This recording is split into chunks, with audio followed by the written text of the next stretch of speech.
Episode 2 of BMGFly Talks. And as we see, we have our special guest host. Like I said, a sister with so many letters behind her name, I want to call you Doctor.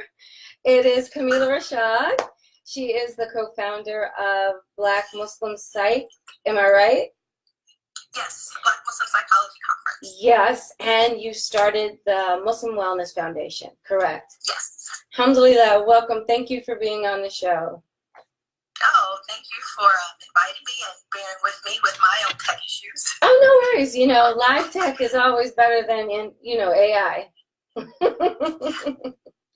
So I wanted to just open up with the reason why I wanted to do the topic mental health is because in the intersection of all of our identities,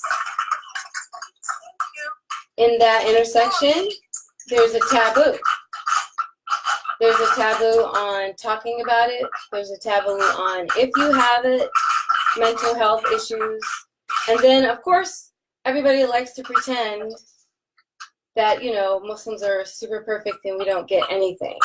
So tonight we're going to talk about that. And then I would love it if you could give at least one takeaway that everybody who's watching can take back to their community so that we can make some change in that, inshallah. So what is mental health? So I like to talk about both mental health and emotional well-being because I think unfortunately there's so much stigma associated with mental health, usually with people thinking about kind of mental illness. And so when we think about mental health, it's really in a holistic way. So what are all of the ways in which people really need to think about maintaining their physical health, their emotional health, psychological well-being. And so for me, mental health is thinking about how to incorporate all aspects of the individual to begin to think about, I would say I always caution people not to think about mental health as happiness. Right. Because, in our tradition as Muslims, we know that we are going to experience a range of emotion. Right. And so it's not happiness or just wanting to get to a state where you always experience joy. Right. But do you have sort of the wherewithal and the personal resources needed in order to meet any challenge, right? Because even something that feels like an accomplishment can be stressful. Right.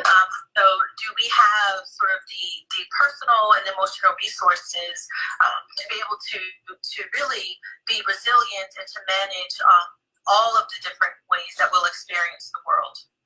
So that's what mental health is. It encompasses so much. I recognize that. And so, like I said earlier, for some of you guys who just jumped in, can I just call you Doctor? I just want to, like Dr. Kameelah. Well, Almost, right? I appreciate it, but I have 1 year left, and then I have some more training. But inshallah, soon. We're so close. Alhamdulillah. So yeah, I wanted to just reintroduce the topic. Say hello. Hi, sweetheart. Welcome. So last week. What multitasking, right? As a mother and a wife and a sister and all that. Sometimes we try to make it look too neat, right? But absolutely. Then we have sick babies, and husbands who aren't home yet. I know. This is what happens. I've been there. I know. I understand. And you know what? That's how we roll, and that's what I like to call Black Muslim Girl Fly right there. So sliding that in there. But I really think your all-encompassing definition is very helpful because, number one, to me, it sounded like it takes away any stigma. It makes it something that has to do with the one concept that I hold on to, that your body has rights over you.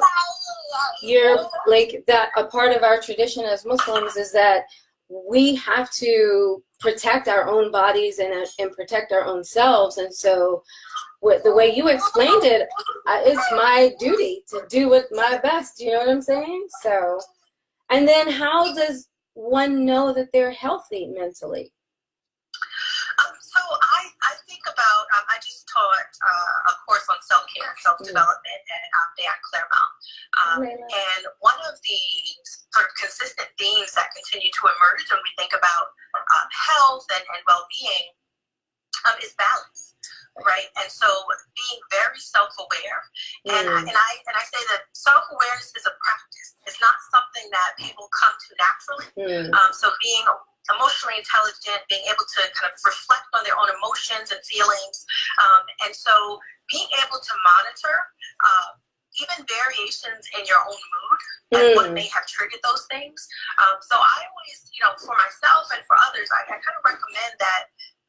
To be mindful and intentional for even a week, right? And to think about all of the ways that, our mood kind of climbs and then it dips, and, we may experience something that really leaves us, feeling stressed or kind of challenged. And so in order to understand when we're becoming unwell, we really have to know ourselves and dedicate time to thinking about, well, what sort of puts me in a better place? What kind of knocks me off my square? Right. What are the things that I need to do in order to get also the support that I need? Because mental health is really a communal effort.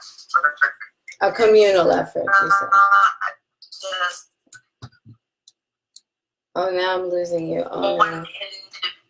individual and how they feel, but all of the relationships around them. Okay, cool. I think I heard that, and I'm going to repeat it for the camera. So what you're saying is that it's not it is communal. It's not just about one individual and how he or she feels, but how that may affect other people coming in to help, and help is not something that you should shun away from if you need it. Did I hear you correctly? Because you went in and out, and I think it's my fault. I have a bad signal for some reason.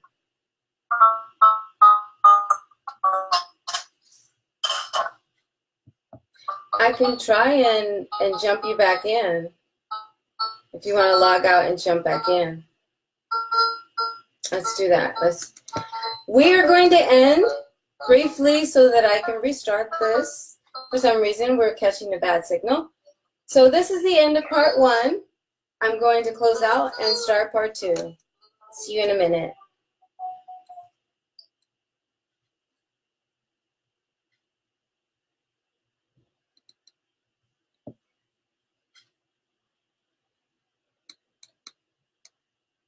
And I'm back. So if you can see me and you're following me, join the chat. Join, because the last part of tonight's episode is Q&A. So if you are watching from Facebook, if you're watching from Instagram, now is the time that you can type in your questions, and they will be available to be answered by a professional.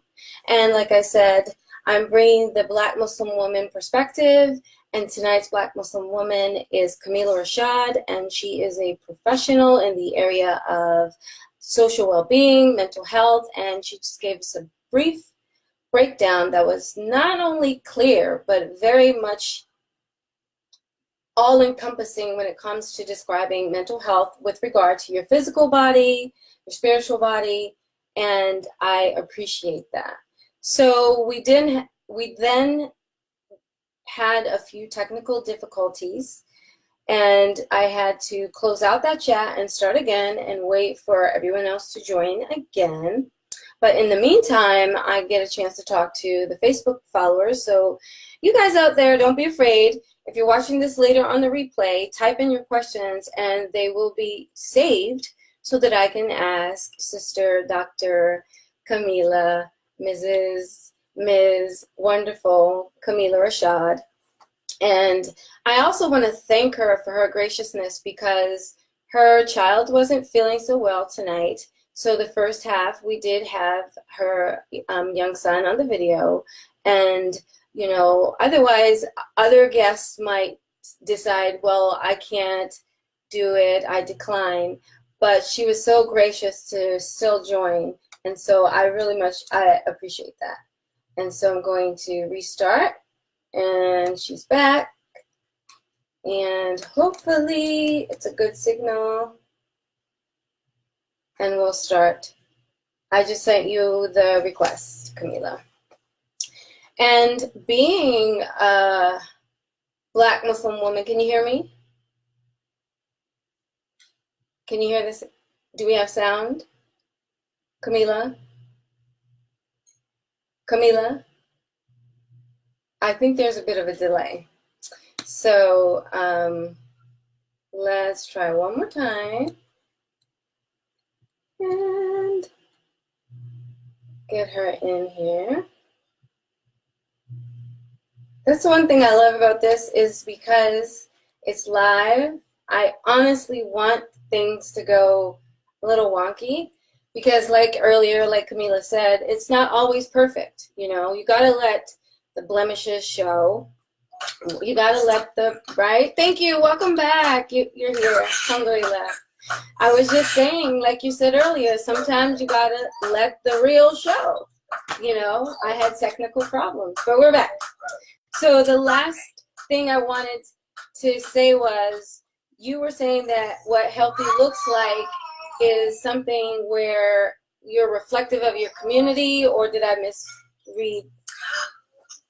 No, you got the gist of it. What I was explaining is that I think sometimes, especially when people think about self-care and mental health, they really think about it as sort of their own individual endeavor. And a lot of mental health really is about relationships, right? The kind of support networks you have around you, those people who know you, that you trust, and that also know some of the warning signs that you're becoming unwell. And so, especially I think as Black Muslim women, we're so sometimes enamored of our own strength, that we want the world to always perceive us that way. And so we also have a hard time being vulnerable, being honest, being open about the challenges that we're facing. And so I think it's so important for Black Muslim women especially to have a circle of women around them that they feel that they can confide in, that they can begin to share about some of those burdens that they carry. And that there's open conversations about mental health and about wellness. And so as, you know, as sisters and as believers, we can say to one another, you know, how are you doing? Like, how's your heart? And hey, you must talk to. And be able to answer those questions honestly, without feeling like we're putting ourselves in a risky sort of emotional situation. I appreciate that very much. I love the sense of community. I grew up in a very tightly knit Black Muslim community in Baltimore. And I grew up in Sister Clara Muhammad School. And there's a legacy that I hold on to, which keeps me going while I'm out here in LA, trying not to lose my mind. So I totally understand. That's something that I fall back on. And people out there at home, I want y'all to know, y'all the ones that's pushing me up, because I'm out here to amplify our voices, and it gets a little lonely, you know. So what is one takeaway that our audience can learn from tonight? Because we know what it is. We know what it looks like when you're healthy. We know why you need to be healthy. How can we synthesize that and just like everybody go home with some nugget of good stuff? Oh, the last part of your question I didn't hear. So take home. What can we take home? Like that nugget of good stuff that we can take home with us.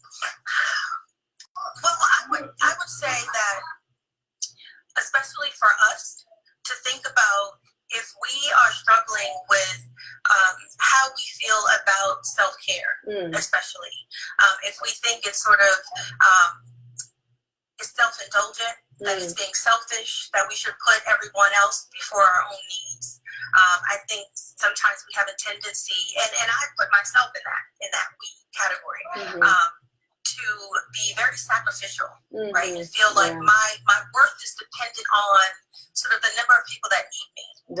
Instead of thinking about, well, what do I need? What do I require player in my life in order to be whole and healthy. And so my one sort of piece of advice would be to think about dedicating a practice every morning, even if it's for 5 minutes, of thinking about, you know, almost visualizing what kind of day you would like to have, what kind of support you need through that day, and not being afraid to ask for it. And that asking for help or assistance or even advice from others is really, I think, a signal of confidence and of courage and not weakness. I agree. Thank you very much for sharing that. That's something I try to express to my daughter. She's 22. And to express, like, emotions and feelings nowadays, it makes you look like you're weak. But it's not that you're weak. It's that you're human. And with all the technology in our lives, we need a little bit more humanity. So thank you. Thank you so much. I am so grateful that you came online, and I pray that everybody who was watching and who is now watching on the replay, that you got something of benefit from tonight. And I'm so happy. So I just want to make one plug. Okay, yes, definitely. That is for the Black Muslim Psychology Conference that's coming up on July 20th. It is here in Philadelphia, so go to blackmuslimpsychology.org. This theme, I think, it's really going to be unlike any conversation that anyone has been in. The theme this year is Love and Liberation, Lessons on Sex, Intimacy, Marriage, and Family. So we're talking about kind of community healing and liberation, but also what are some of the ways that anti-Black racism, sexism, Islamophobia impact our intimate relationships, right? How we form healthy families and communities. And so we have a really fantastic lineup from Dr. Kameelah Rashad in Atlanta, Bilal Ware, Habiba Kande is coming from the UK. He wrote a book on sexuality and ethics in Islam. And so we're really excited for this conversation. So we want people to head over and check out blackmuslimpsychology.org. We're having actually a flash sale on tickets. So between now and Wednesday at noon, there's $25 off any choice of registration. So we're just trying to encourage as many people to come out as possible. Please do. And if you're in the DMV, Philly is not that far. I know, because I used to live there. So go on. I will put all that info on both chats if I can. IG, I'm not so savvy with, but Facebook, I'll definitely have all the links.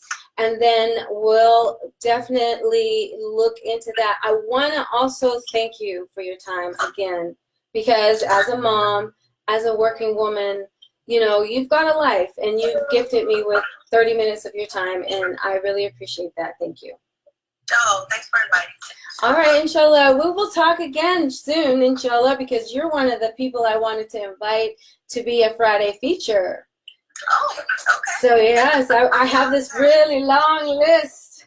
So I keep calling people in. So inshallah, you'll get a call from me. Inshallah. Okay, inshallah. All right.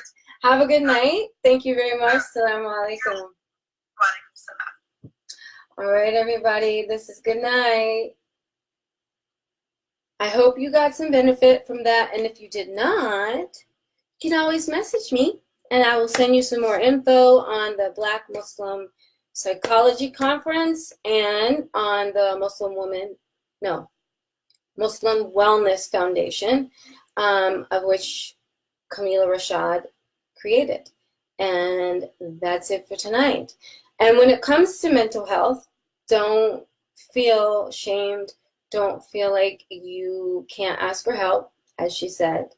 And I pray that you all have a good night. And tomorrow morning, follow Dr. Kameelah's instructions and visualize your day so that you can create a beautiful day, a beautiful, successful day. And I will see you on the next replay. All right. Take care. Good night. Bye.